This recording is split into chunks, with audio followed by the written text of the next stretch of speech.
Situation Yasir مسعود صاحب، بین الاقوامی امور پہ آپ گہری نظر رکھتے ہیں. دنیا بھر میں جب تحریکیں چلتی ہیں تو یقینی طور پر ان ممالک کو بڑی تکلیف ہوتی ہے جو وہاں پر قابض ہوتے ہیں. یہی انڈیا کے ساتھ ہو رہا ہے کیونکہ قابض ہے وہ وہاں. لیکن پوری دنیا کی تحریکوں میں اقوام متحدہ کا رول بڑا بھاری دکھائی دیتا ہے. کہیں کچھ ساؤتھ افریقہ میں ہوتا تھا تو اقوام متحدہ آتی تھی، کہیں کوئی زمبابوے میں ہوتا ہے تو اقوام متحدہ سامنے آتی. لیکن اگر کچھ برٹش اسٹیٹ یا پھر جو یورپ کے ممالک وہاں کچھ ہوتا ہے بڑی تیزی سے آگے آتی ہے. اسی طرح امریکہ کو پرابلم ہوتی ہے تو بڑی تیزی سے آگے آ جاتی ہے. ہمارے ہاں فلسطین اور مقبوضہ کشمیر جل رہے ہیں، مر رہے ہیں، کچلا جا رہا ہے، بچوں تک کو مارا جا رہا ہے. اس پہ اقوام متحدہ کا رول، ہم دنیا بھر کو جھنجھوڑنے کی بات کرتے ہیں، ان کے ضمیر کو جھنجھوڑنے کی بات کرتے ہیں. کیسے جھنجھوڑیں؟ وہ تو اٹھ کے دے نہیں رہے. بسم اللہ الرحمن الرحیم. یہ آپ نے بڑا ہی جو ہے جس کو میں کہوں گا کہ ایک کی کویسچن کیا ہے. اس چیز کے اوپر جب ہم کئی دفعہ بات ہو چکی ہے، جب ہم انڈیا پاکستان ریلیشنز کے اوپر ڈفرینٹ پروگرامز میں بات کرتے ہیں، اور ایک نیریٹو جو میں نے کئی دفعہ اس چیز کو فلوٹ کیا ہے، چاہے میں جو ہے نا یونیورسٹی میں بھی جب لیکچرز دیتا ہوں یا ٹی وی کے پروگرامز میں بھی یہ بات کرتا ہوں، اس چیز کی ہمیں پہلے سمجھنے کی ضرورت ہے کہ جی جیسے آپ نے ابھی کہا کہ اقوام متحدہ کو ہم کیسے جگائیں، ہمارے پاس وہ کون سا میکینزم ہے، وہ کون سے ٹولز ہیں. اگر آپ یہ ایکسپیکٹ کرتے ہیں کہ اقوام متحدہ ایک پرو ایکٹیو رول پلے کرے گا، چاہے وہ فلسطین میں یا کسی بھی مسلم ممالک میں جہاں پہ جو ہے اس طرح کے مظالم ہو رہے ہیں، کشمیر اور باقی مسلم ممالک میں جہاں جہاں بھی ہو رہا ہے، آپ سب میں دیکھ لیں ایک ہی یونیفارمڈ پالیسی ہے ان کی کہ یہاں پہ جتنے بھی مظالم ہوں گے ان کا کوئی بھی خمیازہ جو ہے وہ اقوام متحدہ نے نہیں بھرنا، بلکہ ہم خود ہی رسپانسبل ہیں. بلکہ سو مچ سو کہ اور مزید جو ہے وہ فیول کیا جاتا ہے، برانڈ کیا جاتا ہے کہ جی ہم ٹیررسٹس ہیں، اور جتنی بھی ٹیررسٹس کی فیکٹریز ہیں ان کو جو ہے وہ کہا جاتا ہے کہ وہ مسلم ممالک سے بیلونگ کرتی ہیں یا ان کی اہلائے ہیں. کرنے کی کیا ضرورت ہے؟ میرا خیال ہے اس پہ بات ہونی چاہیے کہ کیا پاکستان کو کرنا چاہیے یا مسلم ممالک کو کیا کرنا چاہیے.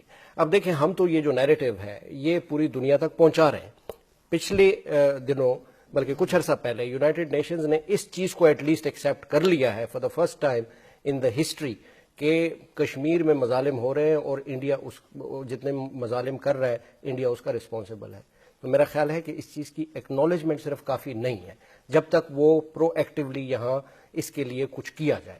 ہمیں کرنے کی یہ ضرورت ہے کہ ہمیں دیکھیں، یہ ہم جب بات کرتے ہیں اور اگر اس کو انٹرنیشنل ریلیشنز کے تناظر میں دیکھا جائے تو یہ ورلڈ آف الائنسز ہے، یہ ملٹی پولر ورلڈ آرڈر ہے. یہ یونیپولرٹی کو پوری دنیا اب پورے طریقے سے ریجیکٹ کر رہی ہے، چاہے وہ آپ ٹریڈ وار دیکھ لیں between China and U S, یا جس طرح رشیا جو ہے وہ کس طرح کوزینگ اپ ہو رہا ہے، قریب جا رہا ہے چائنا کے. تو یہ ایک ایگزامپل ہے پاکستان کے لیے بھی کہ اگر ہم یونیلیٹرلی اس چیز کو لے کے چلیں گے تو کبھی بھی کچھ نہیں ہوگا. لہٰذا ہمیں وہ میکینزم ڈیولپ کرنا ہے، اپنے ساتھ ان کنٹریز کو ایک جو ہے وہ ملانا ہے، ساتھ لے کے آنا ہے، قریب لے کے آنا ہے، تاکہ ہماری بات کی شنوائی ہو سکے، تاکہ ہماری بات اس تک پہنچے. کیونکہ ہم تو یہ ڈورز ناک کیے جا رہے ہیں یونائٹڈ نیشنز کے، لیکن کوئی ہمیں اس کا ریزلٹ نہیں مل رہا. دوسری امپورٹنٹ اس میں بات ہے، ایک تو میں نے کہا کہ بلاکس کو مزید جو ہے وہ ایکٹیو کرنے کی ضرورت ہے. دوسرا امپورٹنٹ فیکٹر میں یہ سمجھتا ہوں کہ دیکھیں، ایک بہت بڑا ریزن یہ ہے کہ اس وقت بڑی اسٹریٹجک پارٹنرشپ ہے انڈیا اور یو ایس کی. تو جب ہم یونائٹڈ نیشنز کی بات کرتے ہیں تو یو ایس کو رول آؤٹ نہیں کیا جا سکتا کیونکہ ان کا ایک بہت بڑا رول ہے اس میں. اور کیوں اتنی اسٹریٹجک ریلیشنز کس چیز کے اوپر بیس کرتے ہیں؟ اسٹریٹجک ریلیشنز جو ہیں وہ اکنامک جو اسینڈنس ہے دونوں کنٹریز کے درمیان، جو اکنامک ایک دوسرے کے اوپر وہ انٹر ڈیپینڈنس انہوں نے شروع کی ہوئی ہے، یہ ڈیفائن کرتا ہے، یہ ڈیسائیڈ کرتا ہے پوری دنیا میں. تو لہٰذا ہمیں جتنا ہماری تمام چیزوں کا یعنی جتنے ملٹی فیسیٹڈ ایلز ہیں اس وقت، چاہے وہ کشمیر کے حوالے سے ہوں، چاہے ہمارا سٹانس جو ہے وہ انڈیا کے حوالے سے ہو، تو ہمیں جب تک ہم اکنامک ایکسینچویشن کی طرف نہیں جائیں گے، جب ہم اکنامک ایکسینچویشن کی بات کرتے ہیں، اکنامک پروگرس کی بات کرتے ہیں، تو اس میں سب سے بڑا فیکٹر یہ ہے کہ بہت ٹائم تک ہم جیو اسٹریٹجک پالیسیز کے فولڈ میں رہیں. اور جب تک ہم جیو اسٹریٹجک پالیسیز کے انڈر رہیں، چاہے ہم نے وہ ولنگلی اڈاپٹ کیے ہیں یا ہمارے پاس کوئی آپشن نہیں رہی.